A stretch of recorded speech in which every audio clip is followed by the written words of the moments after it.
हम बात करेंगे सार्वदेशी आर्य प्रतिनिधि सभा के प्रधान आर्य वेश जी से। वो बताएंगे कि किस तरह आर्य समाज में समाज में फैली हुई कुरीतियों को किस तरह से दूर कर सकता है और अपने आर्य समाज के दौरान उन्होंने क्या क्या लोक भलाई के काम किए हैं। सर, आप लोगों को बताएं कि किस तरह आर्य समाज से कुरीतियों को दूर करने के लिए काम कर रहा है। सर्वप्रथम मैं आपके इस चैनल के लिए ख़ास तौर पे जितने श्रोता हैं जो इस समय जुड़े हुए हैं उन लोगों का अभिवादन करते हुए आपका धन्यवाद करता हूं कि आपने आज एक बहुत ही महत्वपूर्ण विषय पर चर्चा जो है वो शुरू की है।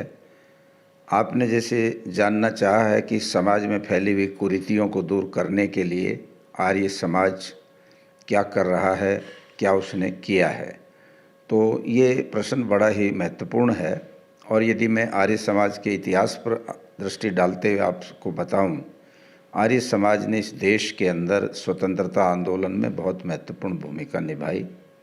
शहीद आजम सरदार भगत सिंह स्वयं एक आर्य परिवार से संबंध रखते थे, भले ही वो सिख थे, किंतु उनके दादा सरदार अर्जुन सिंह जी ने स्वामी दयानंद जी से यज्ञोपवीत अर्थात जनेऊ धारण किया था। वे दैनिक यज्ञ किया करते थे और भगत सिंह के पूरे परिवार में आर्य समाज का बहुत बड़ा प्रभाव था। इसी प्रकार से लाला लाजपत राय जो पंजाब की धरती पर ही जिनका जन्म हुआ, स्वामी श्रद्धानंद जिनका जलंधर के पास तलवन में जन्म हुआ, स्वामी स्वतंत्रानंद, अनेक ऐसे नाम हैं जो पंजाब के अंदर जिनका जन्म हुआ और उन्होंने आज़ादी के आंदोलन में पूरी ज़िंदगी लगाई, बलिदान दिए, जेलें काटी। और अंग्रेज़ों के ख़िलाफ़ यदि मैं ये कहूँ कि आर्य समाज का सबसे बड़ा योगदान था स्वतंत्रता आंदोलन में, तो ये कोई अतिशयोक्ति नहीं होगी, क्योंकि कांग्रेस के उस समय के अध्यक्ष डॉक्टर पट्टाभी सीतारमैया ने भी इस बात को स्वीकार किया है कि और सब संगठनों के बदले आर्य समाज का सबसे बड़ा योगदान इस देश की आज़ादी में रहा है। नंबर 2, आर्य समाज का इस देश में शिक्षा में बहुत बड़ा योगदान रहा है। प्रारंभ से ही डीएवी कॉलेज जो स्थापित हुए, डीएवी मूवमेंट बना बहुत बड़ा, जिससे शिक्षा आई। महिला शिक्षा पर भी आर्य समाज ने सबसे पहले पहल की और जलंधर में महिलाओं के लिए स्कूल आर्य समाज ने सबसे पहले आज से सैकड़ों साल पहले खोला। इसी प्रकार से समाज में जातिवाद के नाम पर जो छूत छात होती है, अछूत कुछ लोगों को बना देते हैं, ये छोटा है, ये बड़ा है, ये इस जात का, ये उस जात का, ये जो भेदभाव है आर्य समाज ने इसके खिलाफ बहुत बड़ा काम किया है। आर्य समाज ने धर्मांतरण के विरुद्ध बहुत बड़ा काम किया है। लोग धर्म परिवर्तन के लिए लोगों को लालच देकर उनका धर्म बदलवाते थे, तो स्वामी श्रद्धानंद जी ने कभी किसी ज़माने में शुद्धि आंदोलन चलाया। इसी प्रकार से समाज के अंदर जो भी बुराई फैली, चाहे वो नशे की थी, चाहे वो अश्लीलता और नग्नता की थी, चाहे वो नौजवानों के चरित्र के ऊपर किन्हीं जो है गलत चीज़ों का प्रभाव पड़ता था, उन सब को रोकने के लिए आर्य समाज शुरू से ही विभिन्न तरीके से काम करता चला आया है। आर्य समाज ने ही इस देश के अंदर सबसे पहले, मैं कहता हूँ दावे के साथ, कि सती प्रथा के खिलाफ कानून अगर बना भारत में तो वो आर्य समाज की वजह से बना। 1987 में आर्य समाज के सन्यासियों ने स्वामी अग्निवेश जी के नेतृत्व में दिल्ली से देवराला, राजस्थान के अंदर एक गांव है, वहाँ की पद यात्रा की। 18 दिन लगातार पैदल चले सैकड़ों लोग, और ये आवाज़ उठाई कि एक 16 साल की लड़की रूप कंवर जिसका नाम था, देवराला में जिसको सती कर दिया था, अर्थात उसके पति के मरने के बाद पति की चिता पर उसको जिंदा जला दिया था। तो आर्य समाज ने आवाज़ उठाई कि ये इस तरह से किसी एक विधवा को उसके पति के साथ उसके चिता पर जीवित जला देना ये बहुत बड़ा पाप है, ये धर्म नहीं है। तो सती के खिलाफ भारत सरकार ने, राजीव गांधी की गवर्नमेंट ने, तो उस समय बड़ा सख्त कानून बनाया था। आज देश में बेटी बचाओ बेटी पढ़ाओ की बात चलती है, किंतु लोगों को ये नहीं मालूम कि ये आंदोलन भी आर्य समाज ने ही शुरू किया।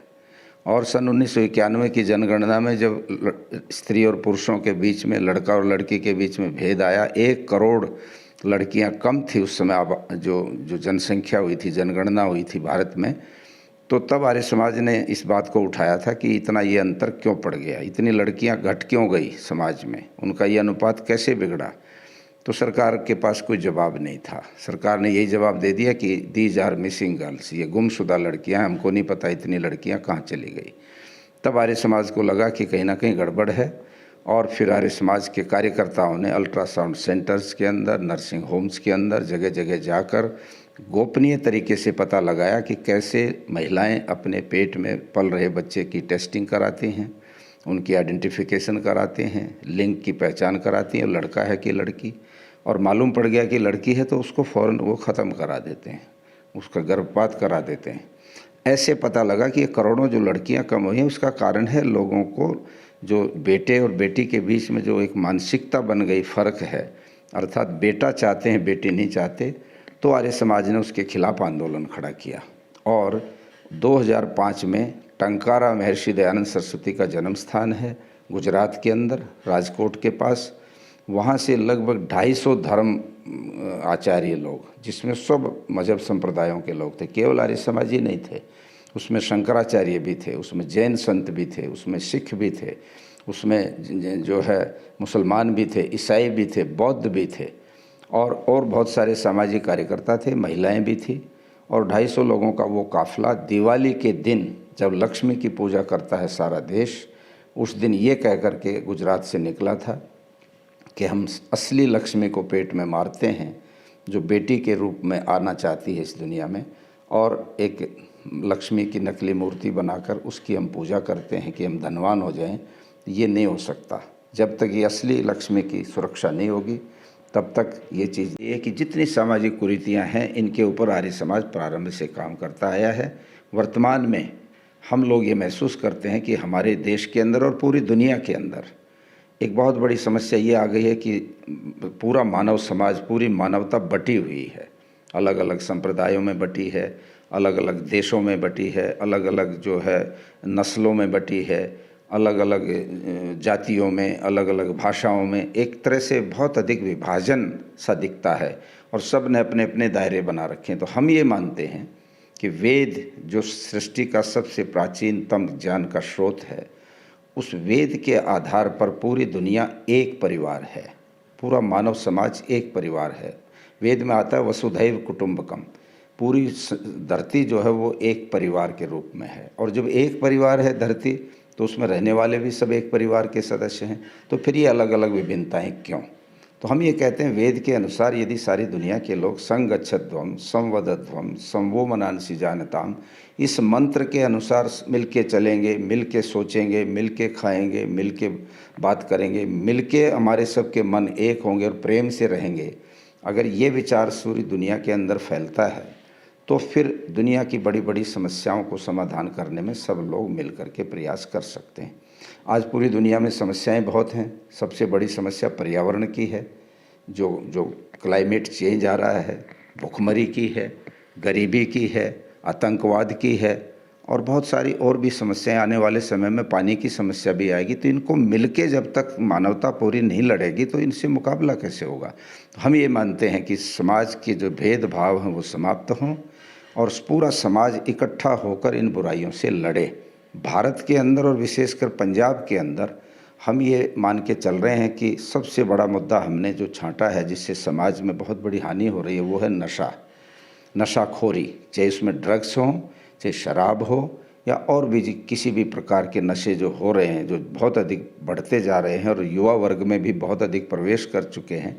इससे मुक्त बने भारत, नशा मुक्त भारत। जातिवाद का जो जुनून बहुत अधिक बढ़ता जा रहा है, इससे मुक्त बने भारत। सांप्रदायिकता के जो ज़्यादा कट्टरवाद बढ़ रहा है उससे मुक्त होना चाहिए भारत। और चाहे टेलीविज़न, चाहे अखबार, इनके माध्यम से अश्लीलता, नग्नता वगैरह जो बढ़ती जा रही है नौजवानों के अंदर और विशेष रूप से, उसको भी ख़त्म किया जाए भारत में। इसके लिए आर्य समाज बहुत जल्दी देशव्यापी, राष्ट्रव्यापी जन अभियान चलाएगा और पंजाब को भी उसका हम मुख्य रूप से कार्यक्षेत्र बनाएंगे। ये कि समाज सुख की तरफ, शांति की तरफ आगे बढ़े, और जब भारत में ये चीज़ें बढ़ेंगी तो पूरी दुनिया के लोगों को भी हम यही संदेश देंगे कि आओ मिल कर के सब लोग हम इन समस्याओं से लड़ें। सर, आप पंजाब अमृतसर में आए हैं, तो आपका एक कल कार्यक्रम होने जा रहा है असल भवन में, तो उस कार्यक्रम का मुख्य उद्देश्य क्या रहेगा? कल का जो कार्यक्रम आयोजित यहाँ पर हमारे साथियों ने किया है, हमारे आदरणीय ओम प्रकाश आर्य जी जो नेता हैं आर्य समाज के पूरे पंजाब में, उनके नेतृत्व में वो कार्यक्रम रखा है। और उसका महत्वपूर्ण जो विषय दिया है वो ये है कि ये भारत की संस्कृति गौरवपूर्ण संस्कृति रही है, पूरी दुनिया का गुरु रहा है भारत।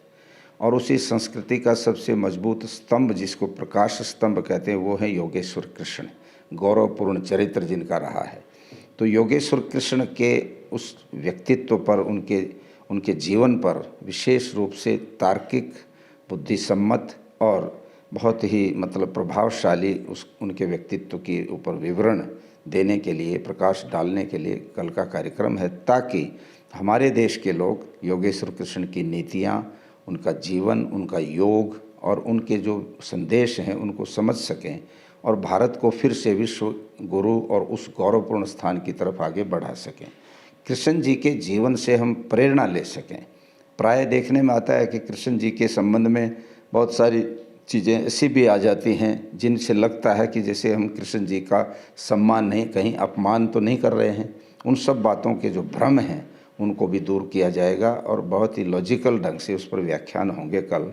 तो उस कार्यक्रम में कृष्ण जी का जो जीवन है, उनकी नीतियां हैं, उनकी कार्यशैली है, कैसे वो काम करते थे और उनकी जो एक बहुत बड़ी शक्ति थी उनमें चमत्कारिक, उन सब के ऊपर विस्तार से कल प्रकाश डाला जाएगा। ये थे सर्वदेशिक आर्य प्रतिनिधि सभा से प्रधान आर्यवेश जी, जिन्होंने बताया कि किस तरह आर्य समाज अपने लोक भलाई के काम कर रहा है समाज में और समाज में फैली हुई कृतियों को कैसे दूर कर रहा है। कैमरामैन आशीष शर्मा के साथ नरेंद्र सिंह, धन्यवाद। आर्य जी, कल ਜਿਹੜਾ ਤੁਹਾਡਾ ਪ੍ਰੋਗਰਾਮ ਹੋਣ ਜਾ ਰਿਹਾ ਵਾ ਐਸਐਲ ਭਵਨ ਦੇ ਵਿੱਚ ਆर्य समाज ਦਾ, ਕੀ ਉਹਦੇ ਬਾਰੇ ਕਹਿਣਾ ਚਾਹੁੰਦੇ ਤੁਸੀਂ? ये प्रोग्राम हम आर्य समाज की स्थापना के 150 वर्ष जो पूरे होने जा रहे हैं 2025 में, उसको समर्पित प्रोग्राम है। और सारे पंजाब के अंदर अमृतसर, गुरदासपुर, नवांशहर, जलंधर, लुधियाना सभी जगह पर ये कार्यक्रम आयोजित किए जाएंगे। और ये पहला कार्यक्रम है जो कि हम अमृतसर में हमारी world council of Arya Samaj के प्रेसिडेंट स्वामी आर्यवेश जी के द्वारा इसका शुभारंभ किया जा रहा है। और जितने भी सक्रिय वर्कर हैं और आर्य समाज में फैली कुरीतियों के खिलाफ चेतना पैदा करते हुए स्वच्छ समाज, सुदृढ़ समाज और श्रेष्ठ समाज बनाने की ओर ये पहला कदम होगा। आपका कल प्रोग्राम होने जा रहा है एसएल भवन में, उससे आप क्या अपेक्षा रखते हैं? ऐसा है जी, जो हमारा कल का प्रोग्राम है वो बहुत ही विशेष एक किस्म का कार्यक्रम होने जा रहा है। इसमें जो सर्वदेशिक आर्य प्रतिनिधि सभा के अध्यक्ष हैं स्वामी आर्यवेश जी, जो इस कार्यक्रम के मुख्य वक्ता रहेंगे, वो आज के युवाओं को खास तौर से मैं कहना चाहूँगा, वो संदेश देना चाहते हैं कि क्या कृष्ण जो थे वो थे जिनको हम आज एक रूप में उनकी पूजा करते हैं। क्या कृष्ण वही ठाकुर थे जिनको हम अपने कमरे में छोटे छोटे कपड़े डलवाकर उनका आज के दिनों में उनकी पूजा का प्रावधान रखते हैं। या श्री योगेश्वर कृष्ण वो थे जिन्होंने महाभारत के युद्ध में बीच में खड़े होकर श्री अर्जुन को ये उपदेश दिया कि इस समय हमारे सामने कर्मण्येव अधिकारस्ते की जो योजना है वो है। और इसी के चलते चलते अगर आज के हम युवाओं को संदेश देंगे तो वो कर्म के रास्ते पर चलना शुरू होगा। और मुझे पूरी उम्मीद है कि हमारे यहाँ हर धर्म के, हर भाईचारे के लोग इसमें सम्मिलित होंगे और वो जानेंगे कि श्री कृष्ण की जो पूरी की पूरी जीवन की प्रेरणा थी वो किस तरीके से आज के युग में, आज के भारत के लिए उतनी ही लाभकारी है।